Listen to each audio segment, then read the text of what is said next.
Welcome back to the Questionable Calls podcast. Been a while since we've been on here together anyway.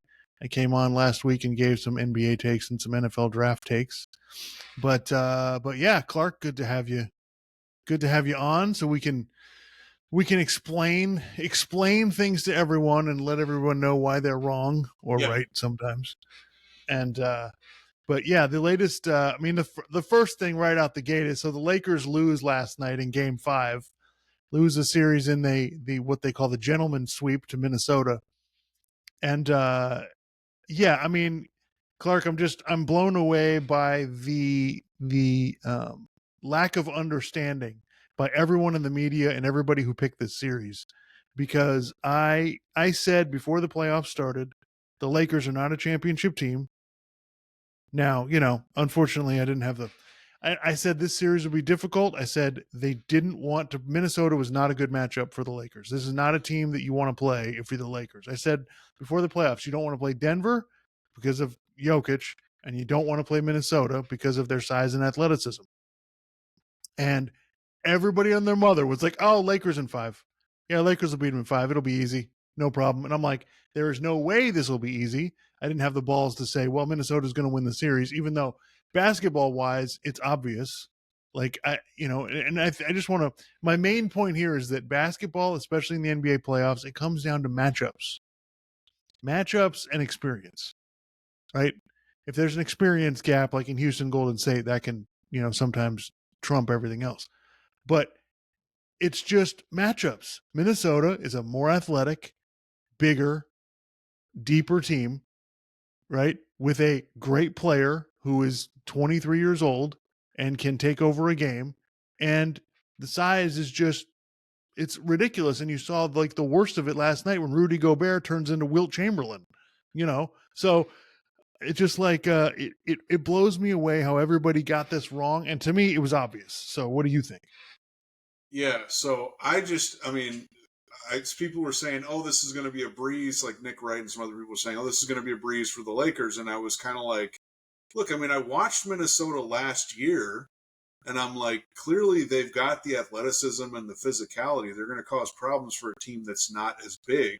Because when the Lakers made the Luka trade, it's like, well, you're making this trade for, the future. You're not making this trade to win immediately right now. I understand it's the Lakers and they want to just win championships every year, but no, this is more for the future. So they made the trade and it's like, well, they've got some roster issues they need to address, but Luka will be there for, the next 10 years. So they got plenty of time to address it.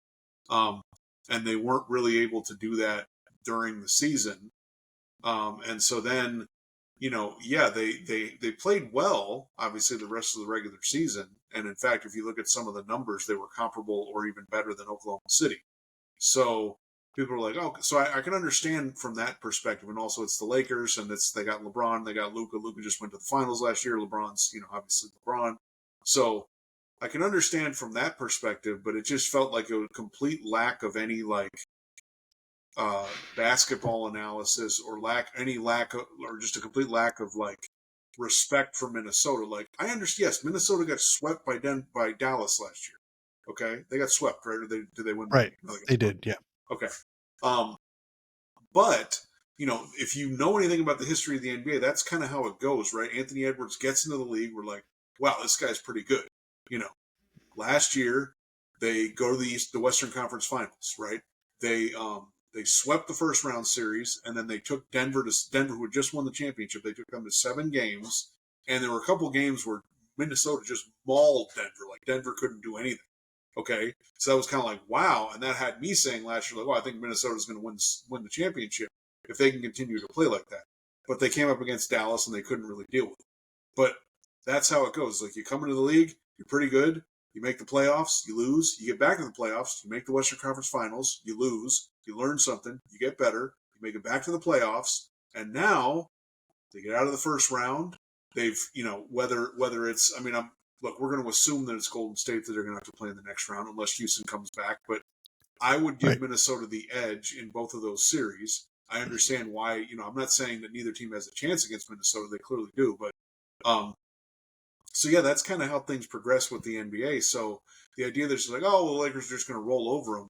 people like Dan Patrick and some other people were acting like this Lakers team had won the championship, had won a couple rings recently, and so like the Lakers not playing well at the end of games was just like, oh well, that's surprising to me. It's like they just got together. It's not even halfway through the season. Like 3/4 of the way through the season, they made this trade. So, yeah, it was just. I mean, it's not necessarily surprising to me because with the sports media, nothing really surprises me anymore because it's a clown show. But yeah, I just thought that we couldn't do a little more analysis of this. Like, and even Jason Timpf was talking about this, and he was like, "Look, before the series started, I thought that Minnesota had a chance because of what I watched in the playoffs last year, but I just didn't. I guess I didn't go with that, or I let me, a little homer bias get in there with being a Lakers fan. Yeah, it surprised me a little bit. And I don't know. I guess we could talk about the what actually happened in the games. I mean, really, the series came down to game 3 and 4. Right. And Minnesota, they made plays in game 3 or 4 at the end, and they won those games, and that was basically it. Yeah, I mean, and the Lakers ran out of gas at the end of games, and they ran out of gas at the end of the series. And I understand they're the Lakers. Everybody wants to talk about them, but the excuse making after the Lakers lose a game, not giving Minnesota any credit for anything, is just bizarre. Well, JJ Redick played. He doesn't know what he's doing, and he played them the whole second half of Game 4, and blah blah blah. And it's like, yeah, and like the argument is, well, you can't do that. Well, okay, who do you want to put in? Like, oh, they should have played a center. Oh, have you watched Jackson Hayes play? Like, they can't play Jackson Hayes. They were trying to. They can't play him. He sucks. Okay, he is useless on the floor. He makes dumb decisions, doesn't know what he's doing out there. So, yeah, he's going to go with his best 5 guys because he doesn't have a whole lot of options. What's sitting on his bench? He's got Dalton Knecht, who's a rookie, right? Now, maybe you could say, all right, maybe they should have played some more Gabe Vincent. Okay, fine. Whatever. But, and then it comes down to, and then it's just, oh, well, let's criticize Luka. It's his fault. Luka's not good on defense, so it's his fault. Did you watch Austin Reeves play defense? He was getting cooked out there too. They couldn't stop nobody could stop Anthony Edwards, no matter who it was. Right. So I just think it's funny we're trying to pigeonhole this thing into, well, they just got to do this. No, the Lakers have some work to do. And I said this to you the other day, like, look, the Lakers have the makings of what could be something next year. If they can get a big guy who can do what they need him to do, which is, run to the rim on pick and rolls, catch lobs, guard the rim on defense, move his feet. If they can get somebody who can help him with that, okay, great. But they don't have it. So they're just doing what's best. And I just listened to Ryan Russillo's podcast, and he's like, remember in the bubble when Houston played the Lakers and they were like playing Westbrook at center? Like, we're going to go really small and we're just going to overwhelm them. And they won game 1. And everybody's like, oh, wow, whatever. And Russillo's like, they're not winning this series. And the Lakers won 4 games in a row because they had Anthony Davis and JaVale McGee and, Dwight Howard and, dudes. And it's like, over a series, right? When you have just a size complete disadvantage, it just gets worse. And that's what happened in this series. You saw Rudy Gobert last night turns into Will Chamberlain.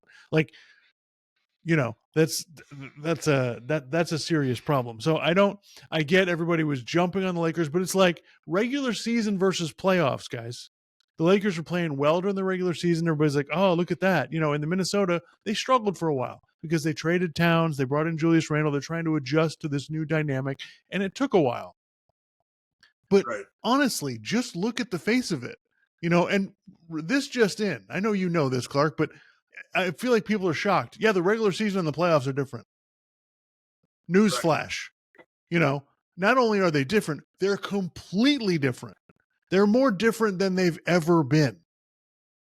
So, yeah, I'm blown away by the lack of introspection by the dumbass media. But anyway, yeah, so that one shocked me. So, all right, let's just go through. I'm going to go through real quick where I was right, where I was wrong on these series.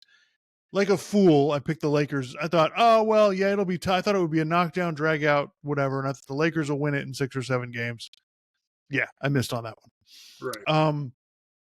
Obviously, I picked Boston and Cleveland and Oklahoma City to win easily, and they all did. I mean, Orlando they got a game from Boston and they played pretty well in the series. But I think that's just because Orlando is actually a pretty good team.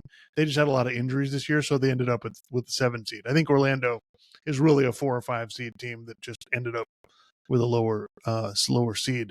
I thought the Rockets would beat the Warriors, but it would go 7. And yeah, I can see where you watch the Rockets and it's just like, why? Some of the things they do is just like, why are we doing that? Why is Dylan Brooks taking this many shots? Why are we not getting the ball to Şengün?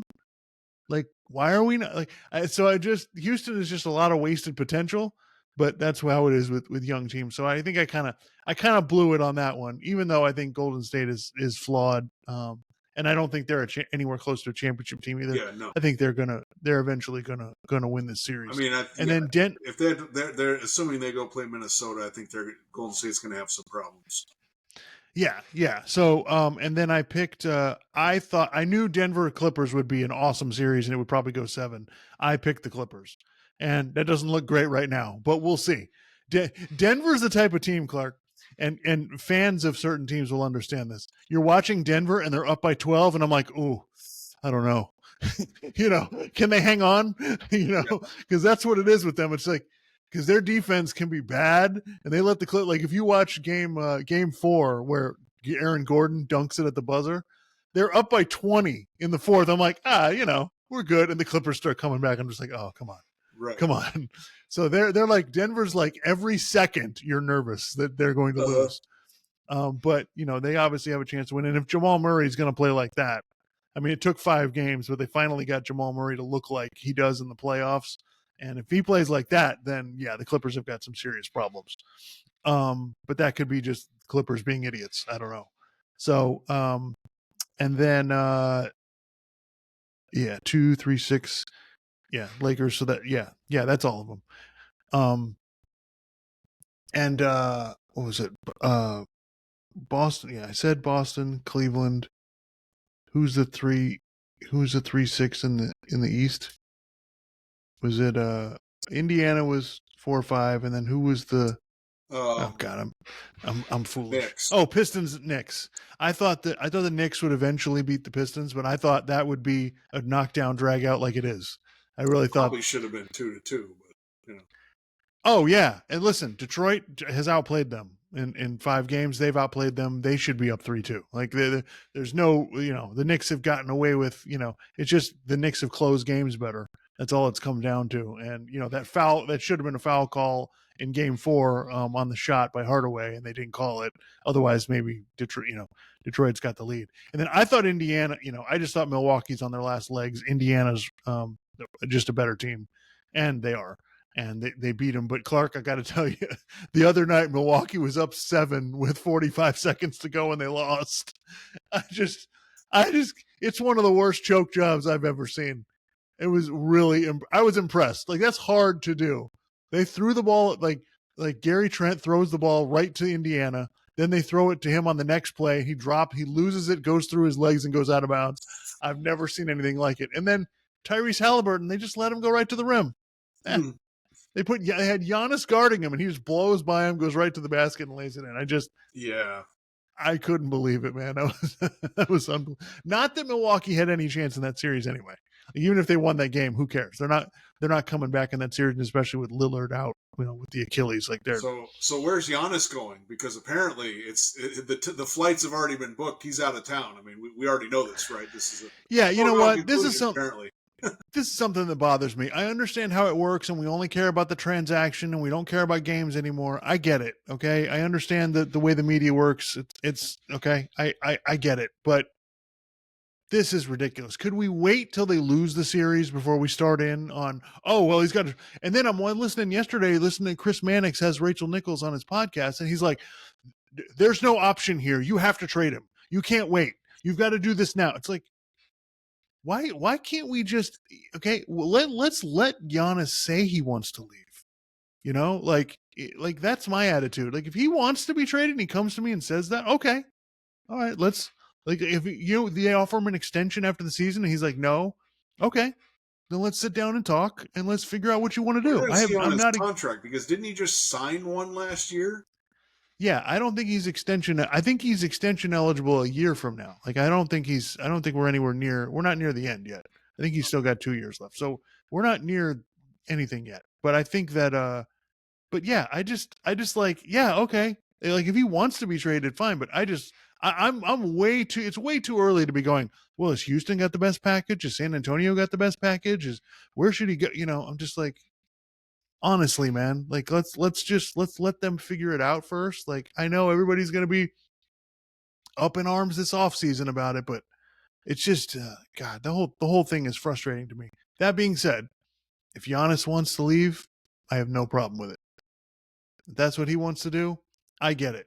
Milwaukee, I understand, but it's a tough spot they're in because Damian Lillard still has 2 years left and he's not going to play next year probably. So you're kind of like, I don't know what you do. They don't have a whole lot of. They've given away all their picks. I don't know if you saw Lebanon the other day, but they were complaining about the Miami Heat losing, and then on First Take, Stephen A. Smith was saying it's time for Pat Riley to leave. Yeah. And I'm just the shitty analysis is just so ridiculous. Like, okay, look, Miami they were the 10 seed actually. They weren't the 8 seed. They were the 10 seed. They had to they lucked out and got through the play-in and got into the first round. And of course they got their asses kicked by the Cavaliers. Okay? They had to trade Jimmy Butler in the middle of the season. Okay? So I don't understand this is so annoying. Okay. Pat Riley comes there in the mid-90s, makes them a playoff team basically every year. Okay? Yep. They couldn't beat the Bulls because nobody could beat the Bulls. Okay? And then they were bad the 1 year, the right time. Detroit was stupid and they didn't draft Dwayne Wade. The Heat get him. That turns into what it turns into. They win the championship. They're a playoff team for a couple of years. Then they get LeBron and Bosh. They win 2 more championships. Bosh has the issues with the blood clots, so he's not able to play as much, but they make the playoffs a few times. They were able to somehow get Jimmy Butler. I still don't know how the hell they pulled that off. Okay? They made the finals twice. They made the East finals, 3 times? Whatever. Okay. So, and then they had to move on from Jimmy Butler. Yeah, they need to make some moves. Like, this is the position most teams are in. So, I don't understand, what did you want them to do? They couldn't win with Jimmy Butler. Yeah, because they didn't have enough. Okay? The fact that they even made the finals was ridiculous. So, I don't, oh, you're going to put somebody else there who's going to what? Like, what do you, It's just, the Heat are almost never bad, okay? If they start having really bad seasons and they just suck, okay, that's a different conversation. So it's so annoying because it's like, they're not the Lakers. Like, I understand they want to win championships and stuff, but, anyway, that's my tangent. Well, the Lakers have had plenty of down years in the last, 15 years. Lakers have had more down years than the Miami Heat have had. Absolutely. The Heat are a better run franchise than they are. There's no question about it. I think that, it's ridiculous. Yeah, of course they're not any good. They traded their best player. Cleveland was 27 games better than the Heat were in the regular season. Okay?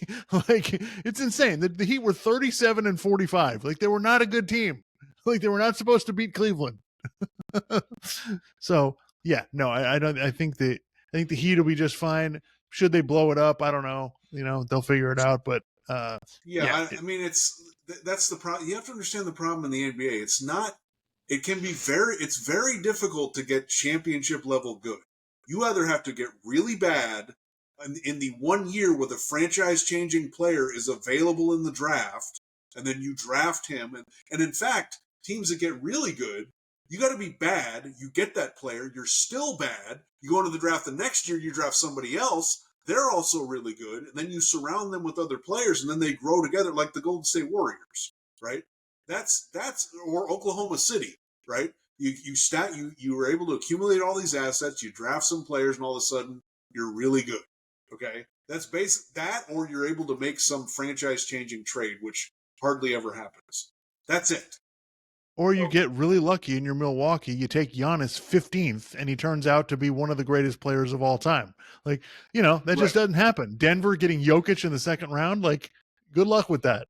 Yeah. So yeah, no, I'm definitely not frustrated about that. All right, so let's talk about this. So the playoffs have obviously more physical than the regular season, and we've obviously had a lot of physical play in the playoffs, a lot of technicals. A lot of these games have been, slowed down by, especially the Warriors Rockets series, by the teams getting into skirmishes and people pointing fingers and pushing each other and a bunch of stuff like that. How do you feel about the physicality in the playoffs? Is it too much for you? Where are you at with it? No, I think it's pretty good. They're for the most part they're letting them play. Of course, then the problem becomes like what happened in the Knicks Pistons game, where it's like Right. you may have just totally changed that series, like by not making that call. So, yeah, I mean, it's this is kind of how things go in the playoffs. So I'm not really, I don't necessarily think it's a totally new thing. They kind of let people be a little more physical. The refs are more apprehensive about making a call or blowing the whistle. So, yeah, it's fine. It kind of makes things a little more fun. Yeah, I think so too. I don't have a problem with the players being chippy and petty and, getting in each other's face and whatever. And the thing is, Clark, nobody's going to fight. No one's actually going to fight. They're not. Now, Draymond is going to push it, as far as he possibly can and find a way. I'm fascinated to see what happens in the next round, assuming it's Minnesota versus Golden State, because Oh, him yeah. and Rudy Gobert, something's going to happen. Absolutely. Yeah. So this is fantastic, and the basketball's been good. Yeah, I know it's been pretty good. I know the Warriors got their ass kicked last night, but that happens. That's what happens in the NBA. There's games where teams just don't come to play and they get kicked. They get their asses kicked because the teams shoot so many threes now that if you start hitting threes and the other team doesn't come to play, you'll get blown out really fast. So yeah, and people like to we get into nostalgia and it's like, oh man, the Lakers and the Celtics were blah blah blah. The Lakers and the Celtics series, most of the time, most of the games were blowouts. I hate to point that out. There would be a close game or two out of the 6 or 7. Most of them complete blowouts. So, we're acting like, oh man, it's not like it used to be. No, this is actually, I totally disagree. This is playoff basketball. This is this is much closer to what you and I grew up with. Obviously, the offensive systems are different and the way that they move the ball and shoot it. Way better. That's different. But the way the game's being played and officiated, this is kind of how it is. And to me, I just think part of it is the players just raise their level, a lot, and it's way more intense. Part of it is not the referees letting them play. Part of it's just more intense. Right. And it's like, oh well, these guys are going to get hurt. Yeah, guys get hurt. That's kind of how this works, So we can point fingers or whatever, but I'm sorry, man. And then I heard like Jason McIntyre on the Colin Cowherd show is like, this is like you guys more, this is looks like 90s basketball, and I'm here to tell you, no, it doesn't. Okay, the games are not 85 to 83, and we're just slugging it out, and nobody can score. That's what it looked like. It was awful. Okay, that's not what this is. Teams just walking the ball up the court. We're going to wait out the shot clock, and then we're going to take a terrible 17-footer. That's what it used to be. So no, I'm sorry. This is fantastic, and I'm sorry that everything doesn't work out the way everyone wants it to, but I love the physicality. It's fantastic. This is where you learn who's got it and who doesn't, who's for real and who isn't. So, it'll be fascinating to see what, Draymond's got to get, I'm sure he'll get kicked out of a game at some point. It would be interesting to see when that happens. Kicked out of a game the other night. Like, Jesus. Well, and it's funny about him, Clark, when he gets the first technical, that's when he goes off. He gets the first technical and then it just turns into a monster. It's like, and then the refs are afraid of him. They won't kick him out of the game. And it's just like, that's, come on. To be honest, I think Nick Wright has raised this point before, and I think it's kind of true. It's kind of fucked up because he'll get the one and then he's like, well, I can kind of get away with more now because they don't want to kick me out of the game. And it's like, I can understand if you're a fan of another team, like having to deal with Draymond Green is kind of a pain in the ass. So. Yeah. I mean, I understand why you love him if he's on your team, but dude, it gets annoying watching it on TV. It's like, all right, man. I do like the fact that Houston's not taking any crap from him. I think that they're, but I don't know if that's good for them or not. Like, I think Draymond, kind of like Luka, arguing with the refs is like it helps them play better. Like, I don't know if everybody is like that. So, all right. So I'll give you some quick. My quick NBA takes going forward. I think I still believe Oklahoma City's winning the West wholeheartedly. I think they're probably going to play Minnesota in the conference finals because just based on seeding, Minnesota is going to have home court against Golden State, and I just think they're a better team. I think they're more complete, better, and they've got the experience of going to the Western Conference Finals last year. And I think Oklahoma City is just head and shoulders above all these teams in the Western Conference. I don't think any of them are really championship level. They're in the playoffs, so we have to consider them, but I just I don't see it. I think Oklahoma City is going to roll over whoever they play in the next round, whether it's the Clippers or the Nuggets, and then I think they're going to be sitting there waiting. In the East, I think Boston and Cleveland in the conference finals is going to be an absolutely incredible series. I think Indiana can give maybe get a game or two from Cleveland, but I don't think they're beating them in the series. And I think that I think Boston will beat the Knicks or the Pistons. Those teams are not ready to play at Boston's level, and Boston can have guys out, and they still win easily. So I think they're absolutely loaded. So, but I think it's going to be Boston. I still believe Boston, Oklahoma City in the finals, and that I can't tell you, Clark. I think Boston. Just based on their experience, I probably picked them, but to watch Chet Holmgren and Porzingis guard each other is going to be that's going to be like nothing we've ever seen before. 2 7-foot freaks that are all over the court. I don't know I don't know what to say. And both teams have just incredible defensive players, but Boston has Drew Holiday is injured.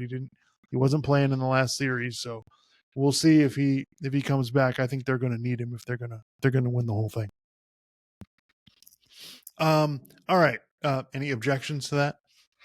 No, we'll see how how Minnesota play. If Minnesota makes it to the conference finals against Oklahoma City, we'll see how that kind of goes. Because I think if Anthony Edwards can be the best player in the series, and then assuming Julius Randle keeps playing this way, then I think they could maybe do it. But we'll see. It kind of depends. It's with these, everyone wants to make predictions. It's like, now you need to see when they actually get on the court and they play each other a couple times. Then you start to see where are the strengths, where are the weaknesses, who can exploit what, and who can actually end up playing better.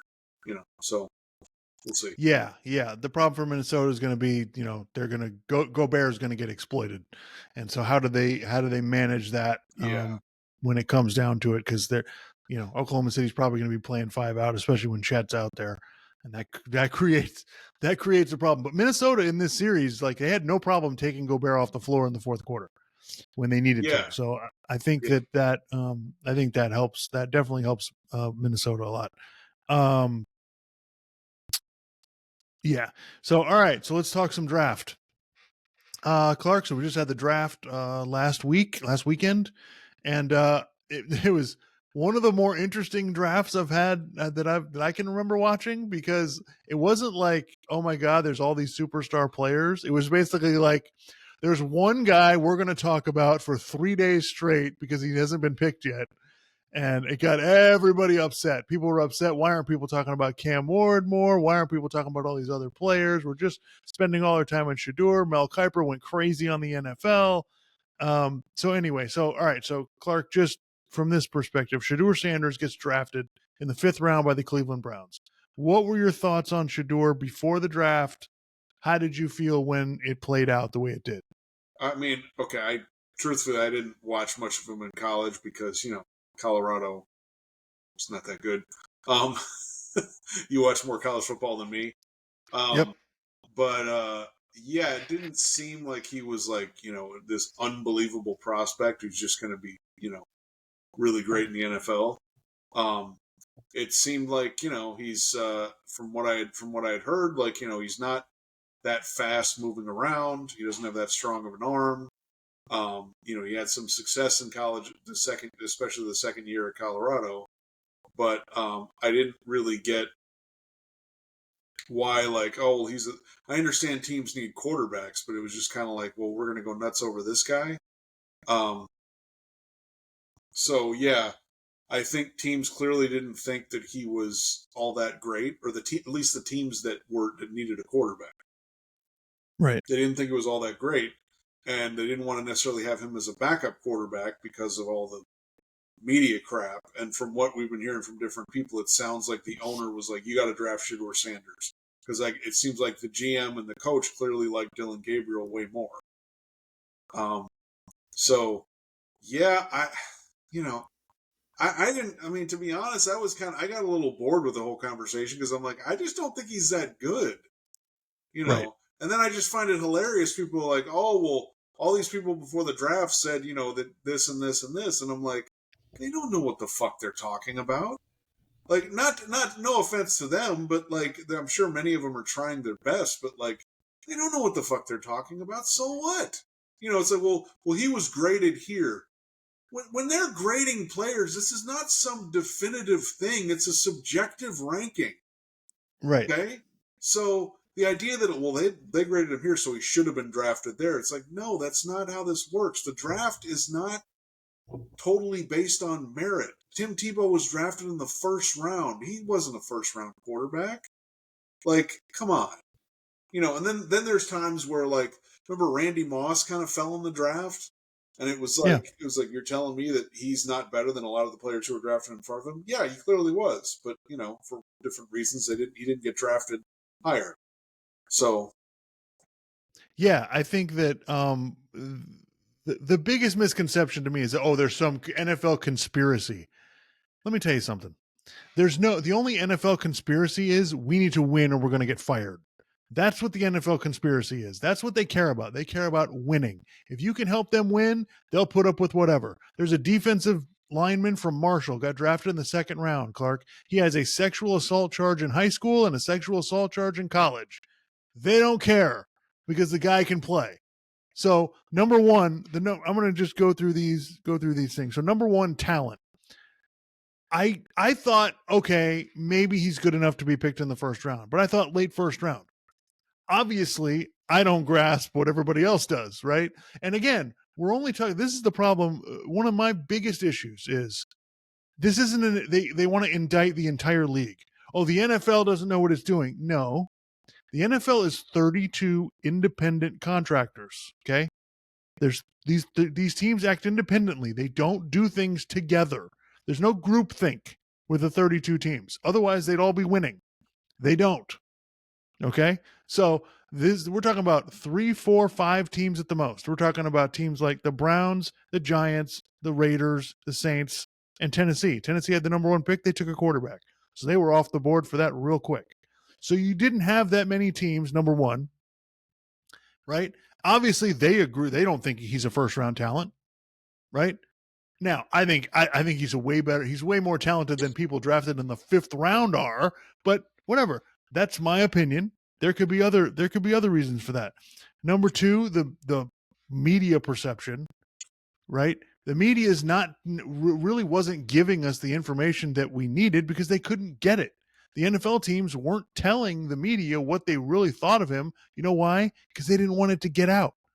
These coaches and the GMs are going to have to go recruit at Colorado at some point, and they don't want to make it look like they're bad-mouthing the coach or his son.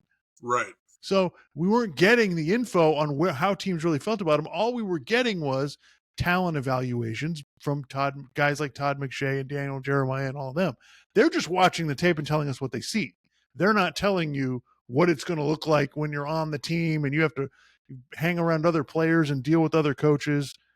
And then there's the other part of this that I don't understand. There's just some thing that I just can't understand that I don't think we're ever going to understand. Like you said, Tim Tebow got drafted in the 1st round. Tom Brady got drafted in the 6th. Some of this is just, we're all trying our best. And when we're only talking about 3 or 4 teams, if they decide, yeah, you know what, we're not really feeling it. It's not really merit-based. It's basically you have to talk to these 32 corporations and get one of them to pick you. And that's kind of what it comes down to. So that's part of it that I can't explain. I can't explain how some guys got drafted in the 1st round and I'm going, are you kidding me? And he gets drafted in the 5th. I don't know. Is it a personality issue? Is it, Deion's his father Dion saying a bunch of stuff in the media last year, but we're only going to go where we feel, where we feel good about. We're not going to let every team have a, let them choose. We're going to choose. I don't know. Maybe that has something to do with it. Yeah. Yeah, I think it's a combination of a variety of things that probably factored into that. I mean, you guys realize people in the media, like, they don't have any, they can make predictions about stuff, but if they say you should draft this guy and then that guy gets drafted by a team and he sucks, the people in the media aren't going to face any scrutiny. They're not going to get fired over it. The people who work with the team, the coaches and GMs, are going to get fired. So right. I don't understand why we're supposed to take analysis from people as like, oh, I think that, well, this guy said this, so that means this should happen. There's analysts who I like better than others, who I think do a better job than others, but it's just their opinion. The teams are going to have a different evaluation based on, they have different people evaluating things. Some teams, the owner is like, well, we need to take this guy. The owner is much more active in the process. Some places the owner just says, all right, you guys do whatever you want to do. So, and then you also have to think about coaches and GMs, they're trying to win to save their jobs. And in certain situations, it's like, well, we need a quarterback now. Whereas if you take like a sober look at it, there's probably some teams that are like, you know what, we need a quarterback, but we don't really like the ones this year. We're going to wait till next year. But a lot of times you may not be able to wait till next year because the owner's telling you that, or it's just, we got to win now. We got to get somebody and we got to do something. So. Yeah. Like to your point, Clark, Cleveland waited till the third round to draft Dillon Gabriel and the fifth round to draft Shedeur. They're not like, oh, we got to have him right now. But the Giants, right, the coach and the GM, their job's on the line. So they moved up to get Jackson Dart in the first round because they're like, oh, we got to have a plan here, even though they have Russell Wilson and Jameis Winston. So they're trying to cover all their bases right now because because of the situation that they're in. Yeah, I think that. So I guess my next question is, what do you think is going to happen with the Browns, Clark? Do you think he's going to play this year? Do you think he's, do you think he's going to make the roster? Do you think he's going to be on the team very long, or do you think they're drafting another quarterback next year? That's a good question. I don't know if they. Well, I mean, it's gonna be interesting because, like you were saying the other day, it's like, how much playing time is Shedeur going to get? I mean, it seems like he needs to like immediately impress them so the team likes him better than Dillon Gabriel. So then that means he gets more playing time and he can actually play in the preseason more and then be like, okay, I'm either the starter or I'm the backup. So it seems like he needs to get rolling right away. And same thing for Dillon Gabriel, like, because he's clearly not thought of as, the most talented quarterback coming out, although they really liked him, whatever. So for both those guys, you got to get out there and you got to impress them right away. Like, no messing around. Otherwise, you may get cut or whatever, or, Shedeur maybe ends up on another team. Like, but again, I don't know because there's speculation that the owner was the one who wanted Shedeur Sanders. So. Well, yeah, and this is the thing, Clark. People look at this like through some utopian lens where it's like, oh, we're going to do what's best for the team when we're all trying to win. And it's like, no, you need to look through this through the prism of we're the Cleveland Browns. We're fucking clueless. That's how you have to look at this because Cleveland makes a great trade in the first round, which some of these media people disagree with. I'm sorry. Everybody in the NFL agrees that Cleveland did the right thing. They traded down because Travis Hunter does nothing for them. They're not winning more games by getting a receiver and a corner. I don't care if he's an all-pro at both. That's not winning games for you. That's what people miss about the NFL. You know what wins games? The quarterback. Okay, so they traded down, got a first-round pick next year for Jacksonville's first-round pick, so they have 2 firsts next year if they want to use, ammunition if they're really bad to move up or if they're whatever. So they're all set up for next season. And then they go and take a quarterback in the third round when there is all kinds of NFL starter talent in the third and fourth round of the NFL draft. Like, what are you doing? And then they're like, oh no, we're going to take, and then they take 2 quarterbacks. It's like, What's wrong with you guys? They have 5 quarterbacks on the roster right now. Deshaun Watson is not going to play next year because the Achilles, so he's going to be on injured reserve. So that's 4 quarterbacks. I don't know how all of them are going to get time in training camp. I just don't see how that's possible. Number one. And I don't think it just shows me like they didn't really want Shedeur. They kind of just took him, and he's kind of, the caboose of the train. And, he might just get disconnected and fall off at some point. So we'll see what happens. Everybody's like, no, well, he's going to beat out Dylan Gabriel. And yeah, you're not the Cleveland Browns again. Yeah. You're not making the decisions like they are. They obviously don't know what they're doing. So they're going to do. Even what if he doesn't beat out Dylan Gabriel? Well, technically, put it this way. What if they're kind of like the way Dylan Gabriel plays in the, because one of the things that no one tries to really analyze this at all, but Stefanski, the Browns coach, is from the Shanahan-McVay coaching tree. Okay. Right. And that offense, which you see in Minnesota, you see in San Francisco, you see with the Rams, you see with the Dolphins. You see with, there's probably a few others I'm missing, but that offense really, like, the reason why Shanahan likes Brock Purdy so much, for instance, is because Brock Purdy understands the playbook, and it's like, look, throw the ball here, Right. It's timing and precision and all that stuff. You got to play on time for most of the offense, okay? And it works. Like, teams have had a lot of success with it, okay? Shedeur Sanders, one of the criticisms has been, well, he doesn't always play on time. Okay, well, I mean, first of all, Stefanski, I'm just going to make an assumption here. I don't know him personally or anything, but I'm pretty sure he got incredibly frustrated with the fact that Deshaun Watson never plays on time. Right. Okay, that's why their offense has sucked for the last few years. Okay, so they, Joe Flacco is a veteran, so I'm sure he can, and he played there a couple of years ago, so I'm sure he can come right in and understand the offense and be able to play on time. Dylan Gabriel, he better be able to play on time or he's going to be out of the league because he doesn't have enough talent to do it any other way. So, Shedeur Sanders, it's like, you better be able to learn that offense quickly and play on time because that's what's asked of you when you're playing in that system. Well, and Dylan Gabriel, Clark, to your point, he played for 3 different schools, had to learn 3 different systems, right? So he's used to that. Shedeur Sanders has only played for his dad. That's it. That's the only coach he's played for. So that is a concern. It's like, okay, no one's expecting anything of Dylan Gabriel.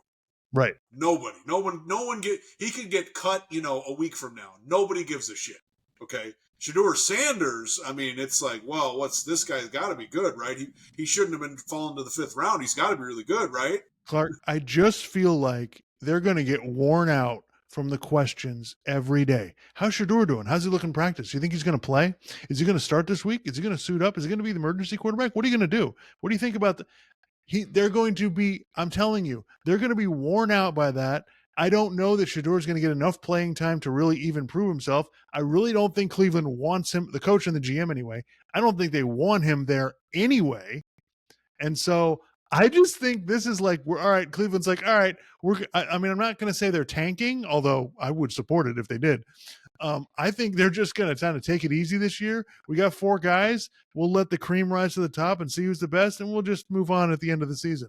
I really think that's what they're going to do. So I think it's going to be hysterical. And I just love these predictions. Dan Patrick's, no, Shedeur's going to start next year. It's like, do you guys, like, he's a 5th round pick, guys. 5th round picks in the NFL, they don't usually make the team. Like, we're not talking about, I just think people miss this. They think, oh, you got drafted. Oh, you're good. You're definitely going to be. Doesn't mean shit.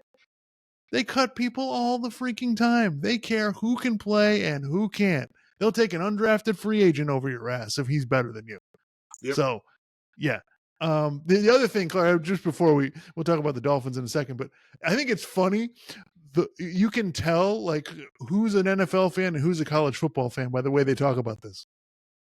The college football fans are like, oh, yeah, these guys are awesome. Dylan Gabriel, like he's really good. He's gonna. And I'm just like, the dude's 5'10". Like, NFL fans are like, who are these guys? Like, they're none of these guys are any good. So, what was it? Tim Brando was on Crane and Company, and he's like, this is great. It's a great situation. They got 4 quarterbacks. If it doesn't work out, they can, trade somebody or see what kind of players they can get for these guys. And I'm like, you're not getting anybody for Dylan Gabriel. You traded a 5th round pick for Kenny Pickett. What, you think his value is going to go up now? You think you're going to get more for him? No one wants Joe Flacco. He's 40 freaking years old. Okay. You think people are going to give you stuff to get Shedeur Sanders and all his issues? By the way, on the point of Kenny Pickett, can I just get, guys, that's an example of a quarterback who does not have the prototypical, the size and the arm strength and those different things that you kind of need in this version of the NFL. And guess what happened? He was in Pittsburgh for a couple of years, and now he's just going to bounce around the league for the next several years. That's what happens 90% of the time to guys who don't have enough arm strength or enough physical talent to be able to hold up in the NFL. Okay? Yep. You got your Russell Wilsons and your your Drew Brees over here, and then you got all these other people over here who can't make it. Okay? Johnny Manziel. That's what happens. Yeah. And so I think that and I think also we didn't talk about when you're drafting a backup quarterback, and that's what happens. Like once he got past the 2nd round, it's like, okay, he's a backup quarterback now. All of the things that come with Shedeur are negatives now. Like you want a backup quarterback who's just going to be quiet, melt into the furniture and not disturb anybody. That's what you want as your backup quarterback. So you don't want the guy what everyone wants to talk to you about. That's why Tim Tebow couldn't get a job with these NFL teams. It's like, we don't want to deal with this. We don't want to hear this much about our backup quarterback who's never going to play. Like it always cracks me up when, you and I have been talking about this for years, how people get all excited about the backup quarterback, right? As Dolphins fans, we'd had to deal with this nonsense for 25 years. Why don't they play Sage Rosenfels more? I don't understand. He could be good. Yeah. Skylar Thompson, man. Come on. Matt Moore. Seneca Wallace. That's a digging back into the. What was it? Ray Lucas? Ray Lucas played a couple games. Yeah. It's man. Oh God, Teddy Bridgewater. Here we go. Teddy Bridgewater. Now this year it's going to be what is his name? Zach Wilson. Yeah, that's Zach Wilson. Yeah. So let's lead in to talk about the Dolphins before we get out of here. You and I are on record saying the Dolphins are going to. This is where we think the wheels fall off. Last year was like a little bit of a mirage that they managed to win the number of games that they did, and I think I just think this is a disaster. I think their draft was okay. Like I thought the defensive tackle from Michigan might be all right, and the guard they got from Arizona, okay, maybe they can be starters. Like that's nice. Yeah, but I just feel like the offense is just going to get worse. Everybody's figured it out now. The left tackle, they're starting the left tackle that they drafted last year. We'll see how that goes. Like if he's not good, that's a disaster. I don't know how they're gonna, so they can't. It's the same problems we've talked about for a million years. And this year, I don't know how the defense is going to get it done. I feel like Bradley Chubb might be getting cut at some point, and Jalen Phillips is probably going to miss the season. So yeah, I just think this is going to be bad for the Dolphins. And whatever point, like you and I have talked about this a little bit, but it just depends on does the schedule line up in a bad way with when Tua gets injured. Because that's what it's going to come down to. And then we got Zach Wilson running around out there. They drafted Quinn Ewers, which, okay, that's fine. But if Quinn Ewers is playing this year, we're in big trouble. Yeah.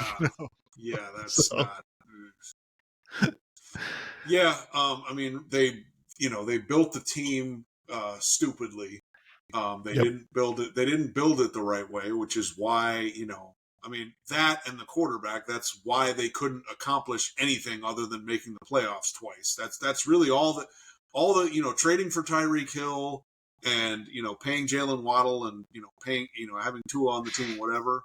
All you really accomplished was you made the playoffs twice. And the one year you played, Josh Allen was fucking around, so the game was close. And then the next year, Tua went out there and absolutely sucked. That's all you got. Okay? Yeah. You're not going to make the playoffs again. The Patriots are better. The Bills are still the Bills. They're probably going to get better this year, too. Tua, he proved last year he can't stay healthy. Okay? The arm strength is still an issue. The offensive line still sucks. They can't run the ball up the middle. They can't win a big game to save their life. They can't beat winning teams. They're not a very tough team. The defense is, not very good. And yeah, they just, a lot of the moves where it's like, what do you guys do? You got to have an offensive line. You got to be able to really, really get after the quarterback. And you got to, for the most part, you got to draft that stuff. Yeah. Like they had to pay for Teron Armstead. And look, Teron Armstead, when he played, was really good, but he kept getting hurt, which we knew he was going to keep getting hurt because that's what he does. Right. And then you trade all those draft picks for Tyreek Hill when you could have used those draft picks on, cornerbacks or, other defensive backs or an offensive line or whatever the case is, or, a tight end, or a couple of tight ends or something. So you could maybe, pass block a little better. But no, they basically were just like, well, we only want to pay, we don't want to do that. We just want to have a bunch of running backs and we'll have a bunch of receivers and we'll just play really fast. And it's like, yeah, that after a certain point, that doesn't work. So yeah, I mean, the question's basically going to be moving forward, how long, until the Dolphins give up on Tua? And once that happens, is it, okay, Chris Grier and Mike McDaniel, you're gone, we're starting over? Or is it Tua's gone and then we're going to retool with the GM and the coach that we already have? That's basically the question, and I foresee that happening within the next 2 years, more or less. Yeah. Because I think if Tua gets hurt this year and the team's bad again, and even when Tua plays, if he's not that good, then they probably already have questions. But I think, as this season goes on, they're going to really have questions. And then next year, it's going to be like, okay, well, after this season, we can get out of this contract if we want to. And if they don't see massive improvement from Tua, then they're just going to be like, all right, well, let's get at it, because the next year's draft, it's not out of the realm of possibility that they may draft another quarterback. Yeah. When who the hell knows if that's going to work? I don't think it will. Yeah. But yeah, I mean, there's better quarterbacks next year, and then we'll have to see how bad are the Dolphins this year. Yeah, I mean, and that's the thing. It just comes down to the Dolphins have locked themselves into this path where it's like the only way they have is to be really bad this year. That's the only way they have to get their team to be better, and make the changes necessary. Because if they win 6 or 7 games again, we're going to be sitting here with the 11th pick or whatever it is, and we're going to be like, yeah, well, And so, yeah, I'm just it's disturbing. I'm glad that there are a lot more fun and interesting teams to talk about in the NFL, and we don't have to spend all our time talking about the Dolphins, because I've just I've had it with this nonsense. Okay. So before we get out of here, Clark, I don't want to talk about the Belichick situation, because I'm really not comfortable saying anything about what's going on. But what I will say is I have two things I want to say. Number one, North Carolina better win next year. You can be weird and eccentric all you want. Win games. In college, you can be a little strange. Like, you can be a little different. Like, you can be Deion at Colorado. It's fine. Got to win. You don't win? Yeah. Then your weirdness starts to look creepy. Yeah. They had on Dan Patrick's show yesterday. I thought this was really funny. They had a reporter from the some newspaper in Raleigh, and covers North Carolina, all the UNC sports. And Dan Patrick asked him, so over under for Bill Belichick, is he going to be there a year and a half? And he's like, oh, under for sure. He's like, boy, you said that awfully quick. He's like, this is like a monkey flying a 747. You know it's going to crash. You're just not exactly sure how it's going to get there. Yeah, I don't think this is going to work at all. This is going to be a fucking disaster. Belichick is going to be on the sidelines. Just, you only get 20 hours of practice per week, and that's nowhere near enough to get players to, understand everything they need to understand so they can play smart in the critical situations in games. And I'm just telling you, there's going to be, and also, in college, the talent disparity that you have to deal with. It's not like the NFL, because in the NFL, it's basically like the talent level for the most part is relatively even.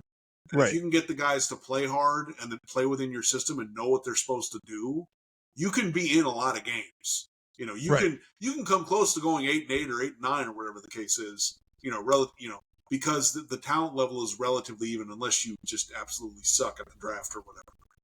In college, you know, you're going to end up in some, like North Carolina, like they've won some games over their time. They've been a decent college football program, but they're not, Right. Ohio State or Alabama or Georgia or anything like that. So you're going to kind of end up in some games where there's a talent disparity, and you can't exactly overcome it. You can't scheme your way out of, well, these guys, they have better players than we. You can't really scheme your way out of it. So Right. I think that's going to become endlessly frustrating for Belichick, because with the Patriots, it was never really that way. They never really had the most talented team, but it didn't matter. In college, now granted they play in the ACC, so Right. conference wise, maybe most of the games are relatively even. But Yeah, they're going to win some. They're going to win some games. But I just wonder, like, is that going to be enough? Is that going to be enough for them if they're not like making the playoff or competing for the conference title? Is that going to be? Are they going to be okay with that? And but what I will say is, Belichick had a lot of control in the NFL. He's got even more control in college. He's running the whole thing, doing whatever the hell he wants. And Clark, this reporter said they've talked to Belichick like twice since he's been there. Like, Belichick's not going to do the weekly radio show where he goes on and, like all the coaches do. He's not going to do, like, they're probably going to talk to him after games and that's it. And he's probably going to give them 2 minutes and it's going to be like, yeah, we're on to Wake Forest next week. So, yeah, anyway. Yeah, which that's just because that's not, in the NFL, it's just win games. Okay. In college, right, they want you to win games, but there's also a lot of glad handing and, whatever. And there's a bunch of pageantry around it. And they don't, it's like when Charlie Weiss was at Notre Dame. It's like, yeah, but you got to be able to deal with all the stuff, dude. This is not the NFL, Yeah, I mean, he can just pay players now, so I mean, maybe that makes a difference. But I don't know. I think if players have a choice, I don't think they're going to want to go play for Belichick. Yeah, I think it's a cool story, but if you're really good, I don't really think that's where you want to be. But go to, like, if you're a wide receiver, you'd rather go to Ohio State. If you're a quarterback, you're going to want to go to, like, I don't know, USC or something like that. Like, because you're going to want to get drafted. So, yeah, so we'll see how that goes. But, apparently they're going to run it like an NFL team because college is just like the NFL, apparently. Yeah. It's the rules are different. Like, yeah. I mean, it's just, that's the other thing that's like, that's why, like, I mean, I like the NFL better than college. I still watch college. But, yeah, I mean, it's like, I mean, I'm trying to think of the way to compare it. I mean, it is kind of like, college basketball compared to the NBA, right? Where in college basketball, they can't shoot as well, right? In college football, the quarterbacks, there's only like a few where you watch them and you go, okay, that guy could probably play in the NFL.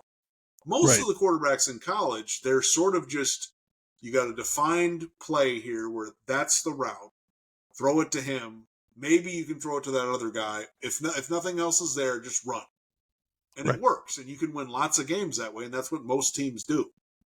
It's not like a scheme your way into things. I mean, because you can't be complex in college. The complexity in the NFL is like 100 times. I mean, it's just there's no comparison. Before we get out, I want to ask you this one thing though. Before we go, I heard this when I was watching this Tim Brando thing. He was saying the SEC dominance is over.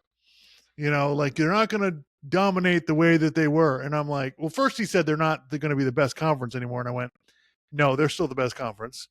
And then he said they're not going to, the dominance is over, blah, blah, blah. And I'm like, they're still going to be the best conference and they're going to have the most good teams. And, maybe they won't win 17 straight championships. Like, that's fine. I get you saying that.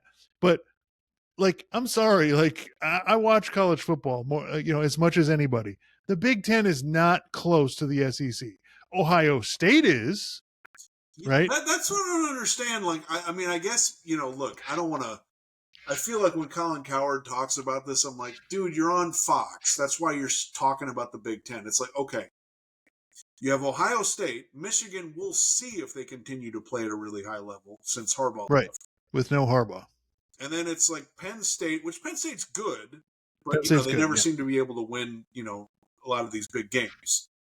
Indiana, they were good last year, but come on. And then, okay, Iowa, come on, no. And then who the hell else is in the Big Ten? Oh, wait, Illinois, Nebraska, USC, and Oregon, right, and Washington. Oh, well, okay, Oregon and Washington. So Oregon, Washington, Ohio State. Maybe you throw Michigan in there. You put Penn State there. All right, that's like 5 teams. But I would still say that, like, give me the top 2 teams in the SEC against basically anybody else, anybody in the Big Ten, and I'm going to take the SEC team. With Ohio State, I'd be like, okay, Ohio State could actually win. Michigan, we'll see. Yeah, and if you put, it's great, but if you put Oregon and Penn State don't have, Georgia's talent. That's true. They don't have That's the other problem. They don't have those kind of players. Now, they do recruit well. I'm not saying they're not good teams, but this idea that they're, Ohio State beat the hell out of Oregon, right? And then they go win the title, like, I just, they're still the best conference. It's fine. Like, you can tell me about the Big Ten all you want. That's great. It's a great conference. I'm not saying it isn't, but dude, well, like, it's outside of the SEC. It's the other top conference in the country. It's like SEC, right. Big Ten, and then I don't know. Yeah, there's ACC a gap, maybe, but it's like it's a fall off. And then the ACC and the Big 12. Yeah. So I think that I think we're going to see the SEC teams there's going to be a lot of them in the playoff. And that's going to continue to perpetuate itself. Ohio State recruits like an SEC team. I understand people saying all that. That I get. I can understand that. But you can see it on the field. Oregon doesn't have. They played in the Rose Bowl. Oregon doesn't have the players Ohio State does. They just don't. Well, I mean, last year, Georgia, Bama. Who else was in the playoff last year? Indiana, Ohio Georgia, State, Bama, Tennessee. Tennessee. That's right. Obviously Ohio State, Oregon, Penn State. Yeah. So those 2 conferences they're going to have the most teams in the playoff by far, and that's probably going to continue for the next several years. But if you want to rate one above the other, you'd probably still say the SEC. Yeah. But people are going to come back. Well, what about the bowl record? Okay, you have fun with that. The bowl record. The bowl record when none of the guys play anymore because they're all like, screw it, I'm going to go make money and do something else and make money. I'm not, whatever. What do you? And now listen, I think college football is going to be better now because guys are going to stay because they can make money. Yeah. So I think that's a good thing for everybody. And listen, wake me up when I'm dead in my grave. Wake me up when the SEC and the Big Ten split off from everybody. We're going to split off and do our own thing. I love it when media tries to make that argument. Well, they're going to split off and do their own. No, they're not. They're not going anywhere. You know why? Because the NCAA gets to take all the shit. The NCAA gets to be blamed for everything. Well, it's the NCAA's fault. They handle all the logistics. Like it's such a farce. But anyway, all right. So we'll try to, let's get on here next time and we'll see where we are in the playoffs. But I am definitely, I'm rooting for my picks, but listen, man, I'm rooting for Denver. Come on. I love Jokic. I'm a Jokic guy. So I love Denver to go as far as they possibly can. Right. All right. Thank you everybody for tuning in. Catch you next time.